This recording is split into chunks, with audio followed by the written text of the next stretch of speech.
డబ్బులున్నోడైనా లేనోడైనా ఉన్నదంతా అమ్మి మరీ ఖర్చు చేసే ఒకే ఒక్క ప్లేస్ హాస్పిటల్. ఒక రీసెర్చ్ ప్రకారం హాస్పిటల్లో మనం ఖర్చు చేసే ప్రతి 100 రూపాయల్లో 38 రూపాయలు మందుల కోసమే ఖర్చు చేస్తున్నాం. 1960లో మనం మనకు కావలసిన మందుల్లో జస్ట్ 5% మందుల్ని మాత్రమే తయారు చేసుకునేవాళ్ళం. మిగిలిన 95% మందుల్ని బయట దేశాల నుంచి ఇంపోర్ట్ చేసుకునేవాళ్ళం. కానీ ఇప్పుడు మనకు కావలసిన 95% మందుల్ని మనమే సొంతగా తయారు చేసుకుంటున్నాం. ప్రపంచంలో అమ్ముడయ్యే ప్రతి 2 వ్యాక్సిన్లలో ఒకటి ఇండియాలో తయారు చేసిందే. ప్రపంచంలో వాడుతున్న వ్యాక్సిన్లలో 65% వ్యాక్సిన్లు ఒక్క మన దేశంలోనే తయారవుతున్నాయి. ప్రపంచంలో వాడుతున్న 80% ఎయిడ్స్ మందులు మనం తయారు చేసినవే. అందుకే ఇండియాని ఫార్మసీ ఆఫ్ ద వరల్డ్ అంటారు. కానీ మన దేశంలో అమ్ముతున్న మందుల సంగతి ఏంటి? రీసెంట్ గా నేను కొన్ని మెడిసిన్స్ కోసం మెడికల్ స్టోర్ కెళ్తే 1400 రూపాయల బిల్ అయింది. అవే మందుల్ని దగ్గరలో ఉన్న జనరిక్ స్టోర్ లో తీసుకుంటే జస్ట్ 490 రూపాయలు మాత్రమే బిల్ అయింది. దాదాపు సగానికన్నా తక్కువ. ఈ రెండిట్లో ఉన్న కెమికల్ ఫార్ములా ఒకటే, కానీ రేట్ లో ఇంత తేడా ఎందుకు? అసలు ఈ జెనరిక్ మందులంటే ఏంటి, బ్రాండెడ్ మందులంటే ఏంటి? ఈ రెండిటికి ఉన్న తేడా ఏంటి? జనాలు ఎలా మోసపోతున్నారు? ఫార్మా కంపెనీలకి ఒక మందుని తయారు చేయడానికి ఎంత ఖర్చు అవుతుంది? వాళ్ళు మనకింత కమ్ముతున్నారు. ప్రస్తుతం ఇండియాలో జరుగుతున్న బ్రాండెడ్ మెడికల్ మాఫియా ఏంటో ఈ వీడియోలో చూద్దాం. మరెందుకు ఆలస్యం? ఈ వీడియో మీకు క్లియర్ గా అర్థం అవ్వాలంటే ఫస్ట్ మీరు ఒక విషయాన్ని తెలుసుకోవాలి. ఇది మనం జ్వరానికి యూజ్ చేసే క్రోసిన్ అనే టాబ్లెట్. దీంట్లో పారాసెటమాల్ అనే మందు ఉంటుంది. ఈ పారాసెటమాల్ అనేది కెమికల్ లేదా జెనరిక్ నేమ్. ఈ క్రోసిన్ అనేది బ్రాండ్ నేమ్, అంటే దీన్ని తయారు చేసే కంపెనీ పెట్టిన పేరు. ఒక మెడిసిన్ లో వ్యాధిని తగ్గించే శక్తి ఉన్న కెమికల్ నే జెనరిక్ అంటారు. ముందున్న ఈ కంపెనీ పేరుని బ్రాండ్ అంటారు. ఇక్కడ క్రోసిన్ బ్రాండ్ పేరైతే పారాసెటమాల్ అనేది జెనరిక్ పేరు. ఇప్పుడు ఒక రోగానికి మందుని తయారు చేయడం ఎంత కష్టమో, మెడిసిన్స్ ఎన్ని రకాలో చూద్దాం. ఒక కొత్త రోగానికి మందుని తయారు చేయాలంటే అంత ఈజీ కాదు. పెద్ద పెద్ద ల్యాబ్స్, వందల మంది సైంటిస్టులు క్లినికల్ ట్రయల్స్ కోసం కోట్ల రూపాయల్ని ఖర్చు చేయాల్సి ఉంటుంది. కోట్లు ఖర్చు పెట్టి తయారు చేసిన మందైనా సరే టెస్టింగ్ టైంలో ఒక చిన్న రియాక్షన్ వచ్చినా దాన్ని చెత్తలో పారేయాల్సి ఉంటుంది. ఒక వ్యాధికి 5000 నుంచి 10,000 కంపెనీలు మెడిసిన్ ని తయారు చేయడం స్టార్ట్ చేస్తే దాంట్లో జస్ట్ 5 కంపెనీల మెడిసిన్స్ మాత్రమే క్లినికల్ ట్రయల్స్ వరకు వెళ్తాయి. ఈ 5 కంపెనీల్లో కూడా ఒక్కటి మాత్రమే ఫైనల్ గా అప్రూవ్ అవుతుంది. ఒక స్టడీ ప్రకారం ఒక కొత్త వ్యాధికి మందును కనిపెట్టి దాన్ని మార్కెట్ లోకి తీసుకురావాలంటే మినిమం $1 బిలియన్, అంటే 7,000 కోట్ల రూపాయల ఖర్చు అవుతుంది. ఇంత డబ్బును ఖర్చు పెట్టి ఒక కంపెనీ మందును తయారు చేసినప్పుడు ఖర్చు చేసిన డబ్బు తిరిగి రిటర్న్ రావాలి కదా. అందుకోసమని ఏ కంపెనీ అయితే ఫస్ట్ ఆ మందుని తయారు చేస్తుందో ఆ కంపెనీకి 20 సంవత్సరాల పాటు ఆ మందు మీద పేటెంట్ హక్కుల్ని ఇస్తారు. ఈ 20 సంవత్సరాల్లో వాళ్ళ మందుని ఏ రేట్ కన్నా అమ్ముకోవచ్చు. ఈ 20 సంవత్సరాల టైంలో తయారు చేసిన కంపెనీ తప్ప వేరే ఎవ్వరూ ఆ మందుని తయారు చేయడానికి వీల్లేదు. ఇలా తయారు చేసిన మందులను ఒరిజినల్ డ్రగ్స్ లేదా బ్రాండెడ్ డ్రగ్ లేదా స్టాండర్డ్ డ్రగ్ అంటారు. ఈ మందులు చాలా రేట్ ఉంటాయి. ఎందుకంటే వీళ్ళు రీసెర్చ్ అని, క్లినికల్ ట్రయల్స్ అని దీనికోసం చాలా డబ్బుల్ని ఖర్చు చేస్తారు. కాబట్టి ఈ 20 సంవత్సరాల పేటెంట్ టైం అయిపోయిన తర్వాత మాత్రం ఎవరైనా సరే ఆ మందు యొక్క ఫార్ములాని కాపీ కొట్టి తయారు చేసుకోవచ్చు, మార్కెట్ లో అమ్ముకోవచ్చు. అలా పేటెంట్ ఎక్స్పైరీ అయిపోయిన తర్వాత తయారు చేసే మందుల్నే జెనరిక్ డ్రగ్స్ అంటారు. ఆల్రెడీ వేరే వాళ్ళు డెవలప్ చేసిన ఫార్ములాని యూజ్ చేసుకుని ఈ జెనరిక్ మందుల్ని తయారు చేస్తారు. కాబట్టి బ్రాండెడ్ మందుల కన్నా వీటి రేటు 30 నుంచి 60% తక్కువగా ఉంటుంది. ఇప్పుడు ఇండియాలో వాడుతున్న 95% మందులన్నీ ఇలా తయారు చేసిన జెనరిక్ మందులే. అది ర్యాన్బాక్సీ కావచ్చు, రెడ్డి ల్యాబ్స్ కావచ్చు, సిప్లా కావచ్చు. ఈ కంపెనీలన్నీ తమ 99% మెడిసిన్స్ ని ఇలాగే తయారు చేస్తాయి.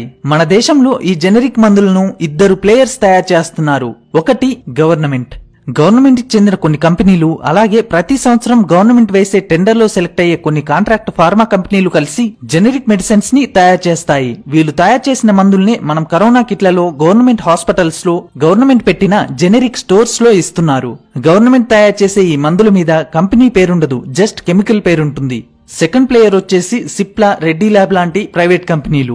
వీళ్ళు కూడా పేటెంట్ అయిపోయిన మందుల్నే తయారు చేస్తారు. కానీ తేడా ఏంటంటే వీళ్ళు తయారు చేసే మందుల మీద ఇవి బ్రాండ్ మందులు అనిపించేలాగా వాళ్ళ కంపెనీ పేర్లను ప్రింట్ చేసి ఇవి బ్రాండెడ్ జెనరిక్ మందులంటూ మార్కెట్ లోకి రిలీజ్ చేస్తున్నారు. నిజానికి ఇవి కూడా జెనరిక్ మందులే, కానీ బ్రాండెడ్ మందులంటూ అమ్ముతున్నారు. ఇప్పుడు మనం ప్రైవేట్ హాస్పిటల్లో, మెడికల్ షాపుల్లో కొనే మందులన్నీ వీళ్ళు తయారు చేసినవే. గుర్తుపెట్టుకోవాల్సిన విషయం ఏంటంటే అటు గవర్నమెంట్ తయారు చేసే జెనరిక్ మందుల్లోనైనా ఇటు ప్రైవేట్ వాళ్ళు తయారు చేసే బ్రాండెడ్ జెనరిక్ మందుల్లోనైనా రెండిట్లో ఉండేది సేమ్ కెమికల్. రెండు మెడిసిన్స్ ఒకేలాగా పనిచేస్తాయి, కానీ రేట్లు మాత్రం ఒకదానితో ఒకదానికి సంబంధం ఉండదు. ఫస్ట్ వీటి రేట్లని కనుక చూస్తే క్యాన్సర్ కోసం యూజ్ చేసే ఎర్లోటినాబ్ అనే 30 గోళీలకి బయట ₹1,00,000 వరకు ఖర్చు అవుతుంది. కానీ గవర్నమెంట్ జెనరిక్ షాపుల్లో మీకివి 10 నుంచి 15 వేలల్లో దొరుకుతాయి. బ్లడ్ ప్రెషర్ కోసం యూజ్ చేసే టెల్మిసార్టన్ 40 mg అనే మెడిసిన్ బయట ₹160కి అమ్ముడవుతే జెనరిక్ స్టోర్ లో ₹11కే ఇస్తున్నారు. సిటీకొలిన్ 500 mg అనే టాబ్లెట్ బయట ₹530కి అమ్మితే జెనరిక్ లో ₹220కే మీకు దొరుకుతుంది. దీన్ని బట్టి అర్థం చేసుకోవచ్చు ప్రైవేట్ కంపెనీలు తయారు చేసే బ్రాండెడ్ మందులకు జెనరిక్ మందులకు రేట్లో ఎంత తేడా ఉందో. చాలా మంది జెనరిక్ మందులు పనిచేయవని, అవంత క్వాలిటీగా ఉండవని, వీటిలో సగం మందు మాత్రమే ఉంటుంది కాబట్టే వీటిని సగం రేటుకి ఇస్తారని అనుకుంటున్నారు. కానీ అది నిజం కాదు. ప్రైవేట్ కంపెనీలు తయారు చేసే బ్రాండెడ్ మందులైనా జెనరిక్ మందులైనా వీటిలో వాడే కెమికల్ మాత్రం ఒక్కటే, జస్ట్ ప్యాకింగ్ మాత్రమే తేడా ఉంటుంది. బ్రాండెడ్ మందుల తయారీలో ఎన్ని ప్రమాణాల్ని పాటిస్తారో జెనరిక్ మందుల్ని తయారు చేసేటప్పుడు కూడా అవే రూల్స్ ని పాటిస్తారు. వీటిని తయారు చేసేవి కూడా అల్లాటప్ప కంపెనీలు కావు. WHO అప్రూవల్ ఉన్న కంపెనీలు మాత్రమే ఈ జెనరిక్ మందుల్ని తయారు చేస్తాయి. తయారు చేసిన తర్వాత వీటి క్వాలిటీని ఒకప్పుడు చెక్ చేసేవాళ్ళు కాదు. కానీ 2018 నుంచి NABL నేషనల్ అక్రిడియేషన్ బోర్డు వాళ్ళు ప్రతి మెడిసిన్ ని చెక్ చేస్తున్నారు. వీళ్ళు ప్రతి బ్యాచ్ ని టెస్ట్ చేసిన తర్వాత మాత్రమే మందుల్ని బయటకు రిలీజ్ చేస్తారు. ఒకవేళ క్వాలిటీలో ఏదైనా కొంచెం తేడా ఉంటే ఆ మందుని తయారు చేసిన వాళ్ళకి 2 సంవత్సరాల జైలు శిక్ష ఉంటుంది. కాబట్టి జెనరిక్ మందుల క్వాలిటీలో మీరు భయపడాల్సిన అవసరం లేనేలేదు. ప్రైవేట్ కంపెనీలు తయారు చేసే బ్రాండెడ్ మందులు ఎలా పనిచేస్తాయో జెనరిక్ మందులు కూడా ఖచ్చితంగా అలాగే పనిచేస్తాయి. ఇప్పుడు మీకు డౌట్ రావచ్చు, ఇంత తక్కువ రేట్లో జెనరిక్ మందులుంటే మరి డాక్టర్లు ఈ జెనరిక్ మందుల్ని కాదని ఎక్కువ రేట్లో ఉండే బ్రాండెడ్ జెనరిక్ మందుల్నే ఎందుకు రాస్తున్నారు అని. ఇదంతా ఫార్మా కంపెనీల మాయ. ఒక వ్యక్తి డాక్టర్ పట్టా తీసుకుని హాస్పిటల్ పెడతాడో లేదో ఈ బ్రాండెడ్ మందుల్ని తయారు చేసే ఫార్మా కంపెనీల మెడికల్ రిప్రజెంటేటివ్స్ మా బ్రాండ్ మందుల్ని అమ్మితే మీకు ఇంత షేర్ ని ఇస్తామని ఆ డాక్టర్ తో ఫస్టే డీల్ ని కుదుర్చుకుంటాయి. ఆ డాక్టర్ ఎన్ని ఎక్కువ మందుల్ని రాస్తే అంత సంభావన ఉంటుంది. అందుకే ప్రస్తుతం పెద్ద పెద్ద రోగాల్ని పక్కన పెట్టు, జలుబు దగ్గు లాంటి చిన్న చిన్న రోగాలకు కూడా డాక్టర్లు బ్రాండెడ్ మందుల్నే రాస్తున్నారు. జనాలు కూడా అవి కొంటేనే తగ్గుతుందేమో అనుకుని రేట్ ఎక్కువైనా సరే వాటినే కొంటున్నారు. అందరూ డాక్టర్స్ ఇలాగే ఉంటారని నేను అనట్లేదు. నిజాయితీగా పనిచేసే కొందరు మంచి డాక్టర్స్ కూడా ఉన్నారు.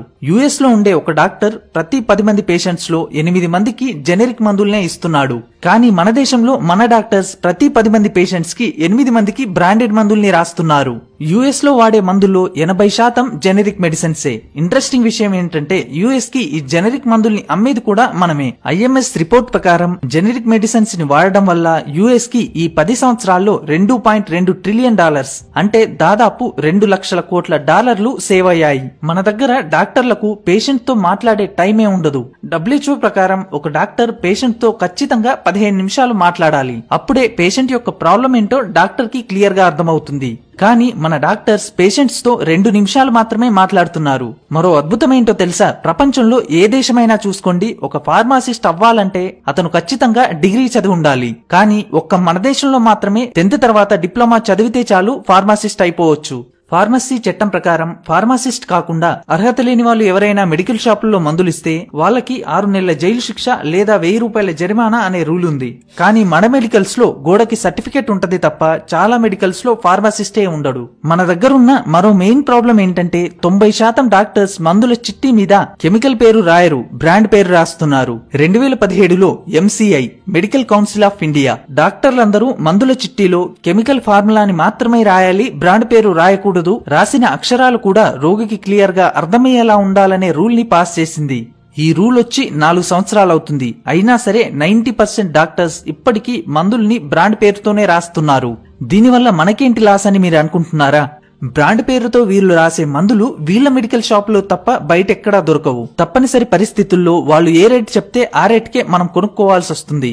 అదే వీరు కెమికల్ పేరుతో మందుల్ని రాస్తే మనం ఎక్కడ కావాలంటే అక్కడ మనకు నచ్చిన రేట్ కి వీటిని కొనుక్కోవచ్చు. మరో మెయిన్ విషయం ఏంటంటే కొన్ని మందుల తయారీకయ్యే ఖర్చుకి దాని మీద ఈ ప్రైవేట్ ఫార్మా కంపెనీలు ప్రింట్ చేస్తున్న MRPకి అసలు పోలికే లేదు. ఫర్ ఎగ్జాంపుల్ డయాలిసిస్ రోగులకిచ్చే ఎరిథ్రోపాయిటిన్ అనే ఇంజెక్షన్ MRP రేట్ ₹1,400. కానీ ఈ ఇంజెక్షన్ అసలు ధర ₹150. హెవీ బ్లడ్ ఇన్ఫెక్షన్ అయినప్పుడు ఇచ్చే మెరోపెనమ్ అనే ఇంజెక్షన్ ఎంఆర్పీ రేట్ 4000 రూపాయలు, కానీ దీని యాక్చువల్ రేట్ 224 రూపాయలు. ఈ లిస్ట్ చూస్తే మీకు క్లియర్ గా అర్థమవుతుంది ఒక మందుని తయారు చేయడానికి ఎంత ఖర్చు అవుతుందో, వీళ్ళు మన దగ్గర ఎంఆర్పీ పేరుతో ఎంత వసూలు చేస్తున్నారో. మరి ఇంతింత రేట్లున్నప్పుడు గవర్నమెంట్ ఈ రేట్లను కంట్రోల్ చేయొచ్చు కదా అని మీరు అడగొచ్చు. కంట్రోల్ చేయొచ్చు, కానీ అది చాలా కష్టం. ఎందుకో ఇప్పుడు చూద్దాం. నార్మల్ గా మనం 28,000 రకాల మందుల్ని యూజ్ చేస్తున్నాం. గవర్నమెంట్ ఈ మందుల్ని 2 గ్రూపులుగా డివైడ్ చేసింది. ఒకటి షెడ్యూల్డ్ డ్రగ్, రెండవది నాన్ షెడ్యూల్డ్ డ్రగ్. జనాలు ఎక్కువగా వాడే దగ్గు, జలుబు లాంటి అత్యవసర రోగాలకు చెందిన 460 రకాల మందులు అత్యవసర మందుల లిస్ట్ లో ఉన్నాయి. ఈ మందుల రేట్లను గవర్నమెంట్ కి చెందిన national pharma price authority decide చేస్తుంది. మిగిలిన 27,300 మందుల్ని నాన్ షెడ్యూల్డ్ డ్రగ్స్ లిస్ట్ లో ఉంచడం జరిగింది. యాంటీబయోటిక్స్, గుండె, క్యాన్సర్, మూత్రపిండాలకు సంబంధించిన ఎన్నో మెడిసిన్స్ తో పాటు విటమిన్ డి లాంటి మందులు ఈ లిస్ట్ లో ఉన్నాయి. ఈ నాన్ షెడ్యూల్ జాబితాలో ఉన్న మందుల రేట్లను వీటిని తయారు చేసే ఫార్మా కంపెనీలే డిసైడ్ చేస్తాయి. మీరు గనక అబ్జర్వ్ చేస్తే 20% మందులకి గవర్నమెంట్ రేట్ ని డిసైడ్ చేస్తే మిగిలిన 80% మందుల రేట్లను ఫార్మా కంపెనీలు డిసైడ్ చేస్తున్నాయి. ఫస్ట్ ఇది మారాలి. ఇంకో జోక్ ఏంటంటే మనకు ఎసిడిటీ వస్తే 95% టాబ్లెట్ వేసుకుంటాం. కేవలం 5% మంది మాత్రమే ఇంజెక్షన్ తీసుకుంటారు. లెక్క ప్రకారం టాబ్లెట్ అనేది అత్యవసర మందుల లిస్ట్ లో ఉండాలి. దీని రేట్ ని గవర్నమెంట్ కంట్రోల్ చేయాలి. కానీ 5% మంది మాత్రమే తీసుకునే ఇంజెక్షన్ ని అత్యవసర మందుల లిస్ట్ లో ఉంచారు. 95% మంది జనాలు వాడే టాబ్లెట్స్ ని నాన్ షెడ్యూల్ డ్రగ్స్ లిస్ట్ లో ఉంచారు. అందుకే 40 పైసల ఖర్చుండే ఒక్కో ఎసిడిటీ టాబ్లెట్ కు ఈ ప్రైవేట్ కంపెనీలు మన దగ్గర నుంచి 4 నుంచి 8 రూపాయలు వసూలు చేస్తున్నాయి. ఇలాంటి మెడిసిన్స్ చాలా ఉన్నాయి. వీటన్నిటిని అత్యవసర మందుల జాబితాలోకి తీసుకొస్తే తప్ప వీటి రేట్లు కంట్రోల్ కావు. మరదెప్పుడు జరుగుతుందో చూడాలి. జెనరిక్ మందుల్ని తయారు చేయడంలో ఇండియా వరల్డ్ లోనే ఫస్ట్ ప్లేస్ లో ఉంది. ప్రపంచంలో వాడే జెనరిక్ మందుల్లో 22% మందుల్ని మనమే తయారు చేస్తున్నాం. ఆఫ్రికాలో వాడే జెనరిక్ మందుల్లో సగం మనం తయారు చేసినవే. కానీ మన దేశంలో మాత్రం జెనరిక్ వచ్చి 20 సంవత్సరాలు అవుతున్నా ఇప్పటికీ 80% మంది ఈ ప్రైవేట్ కంపెనీలు తయారు చేస్తున్న బ్రాండెడ్ మెడిసిన్ నే యూజ్ చేస్తున్నారు. జెనరిక్ మందుల్లో కన్నా బ్రాండెడ్ మందుల్ని అమ్మడంలో మార్జిన్ ఎక్కువ ఉంటుంది కాబట్టి మెడికల్ వాళ్ళు కూడా బ్రాండెడ్ మెడిసిన్ ని అమ్మడానికే ట్రై చేస్తున్నారు. అందుకే మన దేశంలో 18 లక్షల మెడికల్ షాపులుంటే జస్ట్ 8,000 జెనరిక్ షాప్స్ మాత్రమే ఉన్నాయి. వీటిని కూడా మన గవర్నమెంట్ ప్రజలకు తక్కువ రేట్కే మందుల్నివ్వాలనే ఉద్దేశంతో 2008లో జన ఔషధి అనే పేరుతో స్టార్ట్ చేసింది. ఈ స్టోర్స్ లో తలనొప్పి, జలుబు, జ్వరం దగ్గర నుంచి షుగర్, క్యాన్సర్, హార్ట్ ప్రాబ్లమ్స్ కి సంబంధించిన 1450 రకాల మందులు దొరుకుతాయి. ఎమర్జెన్సీ అయితే తప్ప సాధ్యమైనంత వరకు మందుల్ని ఇక్కడ కొనటానికే ట్రై చేద్దాం. 2-3 దొరక్కపోతే ఏముంది, వేరే షాప్ కెళ్లి కొనుక్కుందాం. ఈ జెనరిక్ షాప్స్ లో మందుల్ని కొనడం వల్ల ఇప్పటి వరకు 2,000 కోట్ల రూపాయల ప్రజల డబ్బు ఆదా అయిందని లెక్కలు చెప్తున్నాయి. కుదిరినంత వరకు మందుల్ని గవర్నమెంట్ కి చెందిన జెనరిక్ షాపుల్లోనే కొందాం. దీనివల్ల మన డబ్బు సేవ్ అవుతుంది. జనాలకు తక్కువ రేట్ కి మందులిచ్చే జెనరిక్ షాపులు బాగుపడతాయి. ఇది వీడియో. ఈ వీడియో ద్వారా మీకు జెనరిక్ మెడిసిన్స్ కి సంబంధించిన ఎంతో కొంత సమాచారం తెలిసిందని అనుకుంటున్నాను. ఇలాంటి వీడియోలు చేయడానికి మేము మీ నుండి ఆశించేది ఒక లైక్ మాత్రమే. ఈ వీడియో కనుక మీకు నచ్చినట్టయితే లైక్ చేయండి, షేర్ చేయండి, కామెంట్ చేయడం మాత్రం మర్చిపోకండి. అలాగే మన ఛానల్ కి ఒక ఇన్స్టాగ్రామ్ పేజ్ ఉంది. ఇంట్రెస్ట్ ఉన్న వాళ్ళు ఫాలో అవ్వచ్చు. లింక్ డిస్క్రిప్షన్ లో ఇవ్వడం జరిగింది.